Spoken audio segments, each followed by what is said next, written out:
오늘 하나님의 말씀 요한복음 10장 7절로 10절입니다. 제가 읽습니다.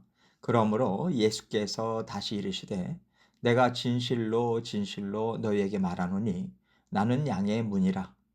나보다 먼저 온 자는 다 절도요 강도니 양들이 듣지 아니하였느니라.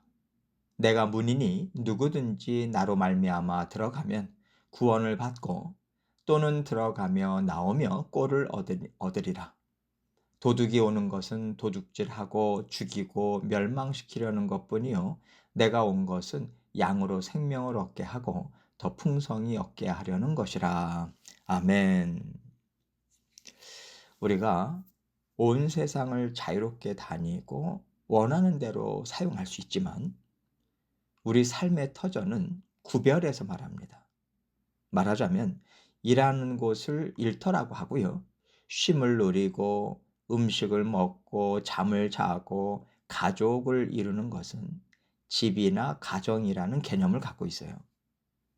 그렇듯이 하나님께서 이 세상을 다 우리에게 주셨지만 온 세상을 우리의 집이요 안식처로 주신 것은 아닙니다.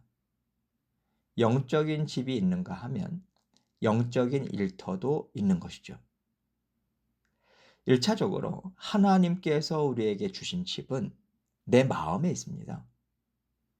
우리 마음에는 성령 하나님께서 내주하시는 성전이 있고요. 우리 마음은 그 성전을 중심으로 해서 살아가요. 그렇기 때문에 내 마음에 있는 하나님 나라가 바로 내 집인 거죠. 우리는 이 마음 속에 있는 집에서 하나님이 주시는 양식, 즉 영의 꼴을 먹고 세상을 살아갈 힘을 얻습니다. 내가 다른 사람들과 관계를 맺고 또 세상으로 나가서 일할 수 있는 모든 원동력은요, 내 안에 있는 하나님 나라에서부터 나오는 거예요. 이렇게 우리는 하나님께서 주시는 쉼과 양식을 공급받는 안전한 우리의 집이 있습니다. 이것이 확장이 돼서 부부 관계, 부모와 자녀 관계, 형제, 자매, 또 친구들, 이렇게 넓은 의미의 하나님 나라가 되는 거죠. 그렇기 때문에 이 모든 관계들 또한 하나님께서 우리의 영을 살리셨고요. 그 살리신 영을 통해서 먹고 마시고 살아가는 구원의 삶이 되어야 합니다. 언제나 예수 그리스도를 통해서 양식을 얻고 힘을 얻어서 하나님과 함께 모든 터전을 돌보는 삶을 우리는 살아야 하는 거죠. 오늘 말씀을 보면 예수님께서 나는 양의 문이다 라고 말씀하시는데 저는 좀 더 확장시켜서 오늘 말씀을 생각해 보고자 합니다. 7절 말씀 봅니다. 그러므로 예수께서 다시 이르시되 내가 진실로 진실로 너희에게 말하노니 나는 양의 문이라. 예수님께서는 양을 돌보는 목자와 양들의 관계를 비유로 사용하시면서 나는 양의 문이다 거듭거듭 강조하고 계세요. 예수님 당시에 크게 목축을 하는 경우에는요, 울타리도 든든하게 세우고 문도 달아서 양들을 안전하게 지켰지만 소규모로 양을 치는 경우에는 그 울타리도 돌이나 나무로 적당히 쌓아 놓았어요. 그리고 문 대신 입구에 목자가 누워서 잤다고 합니다. 예수님께서는 지금 이 비유를 들고 계시는 거예요. 예수님은 밤이든 낮이든 언제나 양들을 안전하게 지키고 돌보시는 선한 목자이실 뿐만 아니라 양들이 꼴을 얻거나 쉬기 위해서 반드시 지나가야 하는 문이라고 말씀하시는 거죠. 그리고 이어서 8절에서 이런 말씀을 하십니다. 나보다 먼저 온 자는 다 절도요 강도니 양들이 듣지 아니하였느니라. 나보다 먼저 온 자는요, 시간상으로 예수님 전에 왔던 사람들을 말씀하시는 것이 아니라 예수님을 통해서 나오지 않는 가르침을 주면서 마치 자신들이 정말 양떼를 사랑하는 목자인 것처럼 행세하는 사람들을 말해요. 양들은 목자의 음성을 정확히 구별할 줄 알아서 언제나 자기를 지키고 돌보는 목자의 음성만 따라오지 다른 목자가 부르는 소리는 절대로 따라가지 않는다고 합니다. 이것이 양의 특징이에요. 그러니까 하나님의 백성이라면 당연히 하나님이 보내신 예수님의 말씀을 듣고 따라올 수밖에 없는 것이고, 하나님의 자녀들은 거짓 복음이나 세상의 말에 현혹되지 않을 거란 말씀인 거죠. 반대로 예수님의 말씀을 듣고도 알아듣지 못하고 예수님을 따라오지 않는다면 그 양은 하나님의 백성이 아니라는 거예요. 지금 예수님께서는 예수님의 음성을 듣는 자들과 듣지 않는 자들과 명확히 나누고 계신 겁니다. 9절입니다. 내가 문이니 누구든지 나로 말미암아 들어가면 구원을 받고 또는 들어가며 나오며 꼴을 얻으리라. 예수님께서 문이라는 말씀은 예수님이 주시는 은혜와 복을 받지 않으면 하나님께서 인생들에게 주시는 최고의 복, 가장 큰 복을 받아들일 수가 없다는 말씀이에요. 그렇다면 예수님을 통과하지 않는 다른 길을 선택할 때 우리에게 만족은 있을 수 없는 거죠. 물론 예수님과 함께 걷는 길에도 슬픔이 있고 억울한 일도 있지만 정말 놀라운 것은요, 우리가 그 길을 지나온 후에 보면 내 인생이 정말 아름다운 작품으로 빚어져 있다라고 하는 것을 발견하게 된다는 겁니다. 이렇게 놀라운 삶을 살면서 우리는 천국으로 들어가는 거예요. 영원토록 우리가 살 집, 행복한 우리 집으로 들어가는 거죠. 내 안과 밖이 다 완전한 평안으로 가득 찬 삶을 영원히 사는 거예요. 그러나 지옥이라는 곳이 얼마나 두렵고요, 무섭고요, 지독하게 괴로운 곳인지 우리가 생각을 잘 안 하죠. 하나님께서 구원자이신 예수님을 사랑하시는 자녀들에게 보내주셨을 때는 하나님의 사랑이 없는 지옥에서 사는 것은 정말 처절하기 때문에 자신의 외아들을 대속의 죽음에 내어주시면서까지 이 땅에 보내주신 겁니다. 오죽하면 부모가 자녀가 걸어가는 길을 막겠어요. 절대 그 길만은 가서는 안 되기 때문에 막는 거거든요.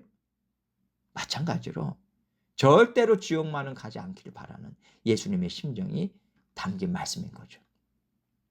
10절입니다. 도둑이 오는 것은 도둑질하고 죽이고 멸망시키려는 것뿐이요 내가 온 것은 양으로 생명을 얻게 하고 더 풍성히 얻게 하려는 것이라. 예수님이 열어주신 길을 보지 못하도록 가로막고서 그럴듯한 길을 열어주는 가짜들이 있다는 말씀인데요. 그러면 그 가짜들이 왜 목자의 흉내를 낼까요? 그들이 얻고자 하는 것이 있기 때문이라는 겁니다. 그들은 양떼의 죽음을 통해서 살아갈 힘을 얻어요. 양떼로부터 고기를 얻고 털을 얻고 가죽을 얻는 것도 모자라서 하나님이 소중하게 여기는 생명을 땅에 쏟아버립니다. 그렇게 하나님을 대적하고 하나님의 피조물들을 망하게 하는 것이 그들의 목적인 거예요. 그러나 하나님께서 듣고자 하는 사람들에게는요, 그 누구든지 예수님의 음성을 들을 수 있는 귀를 주십니다. 예수님이 대속의 죽으심을 죽으시고 흘리신 피가 온 땅 가득 다 영향을 미치게 하셨어요. 구원의 길을 활짝 열어놓고 손짓하면서 부르고 계시고요. 수많은 제자들을 통해서 이 길이 열려있다고, 활짝 열려있다고, 이 길이 진짜 생명을 주는 길이라고 계속해서 알려주고 계십니다.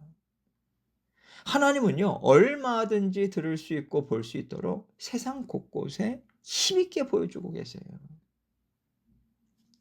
어떤 길을 선택하느냐는 우리가 어떤 것을 붙잡고 살아가고자 하느냐에 따라서 달라지는 것입니다. 그렇다면 예수님께서 우리에게 무엇을 지금 말씀하실까요? 너는 내가 주는 구원을 얻었고 내가 주는 꼴을 날마다 먹으면서 살고 있으니 이것이면 충분하지 않느냐, 이 말씀 하시지 않겠습니까? 하나님께서는요, 우리의 인생을 책임지시기 위해서 우리를 구원하셨고요, 우리를 지금 하나님의 집 안에서 살게 하고 계시거든요. 우리 안에 성령 하나님께서 내주하고 계시고요. 하나님께서 우리 한 사람 한 사람을 하나님의 자녀로서 주의 몸에 연결시키면서까지 지금 우리와 함께 살고 계시잖아요. 이거보다 더 안전한 삶은 없습니다. 그래서 우리는 안심하고요. 그래서 우리는 기뻐하고요. 힘을 내서 이 구원의 삶을 계속해서 확장시키면서 하나님 나라를 이루어 가는데 중점을 둬야 돼요. 세상에서 먹고 사는 것은 하나님께서 책임지시겠다고.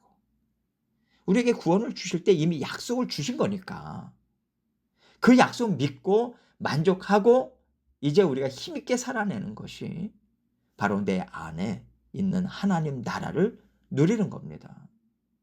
그리고 그 힘으로 우리는 하나님 나라를 일터로 나가서 확장시키는 거예요. 하나님은 이 삶을 살라고 하시는 겁니다. 예수님께서 우리의 공급자 되심을 믿는 삶이 확실하게 세워질 때 우리 안에 하나님 나라가 견고해지는 것이고요. 우리는 예수님의 제자된 삶을 살아갈 수 있어요. 이게 흔들리면요. 제자된 삶은 살아갈 수가 없습니다. 계속 내가 목마르니까 계속 나에게만 집중하게 돼요. 이게 채워져야 제자의 삶을 살죠, 하나님. 이게 채워져야 내가 일터에 나갈 수 있죠, 하나님. 이렇게 계속 같은 자리에만 머무를 수밖에 없습니다. 하나님께서 우리에게 너희는 내 안에 있지 않냐? 예수님이 너의 문이 되어 주심을 믿는 믿음이 있냐? 이거 물으십니다. 이 문제부터 우리는 해결해야 돼요. 예수님께서 우리 모든 필요를 채워 주겠다고 약속하신 것을 믿는 믿음 안에서 진정한 구원의 삶, 제자의 삶이 이루어진다. 이것을 날마다 기억하시고 예수님을 나의 출입을 지키시는 하나님으로 굳건히 세워나가시는 저와 여러분이 되시기를 주님의 이름으로 축원합니다.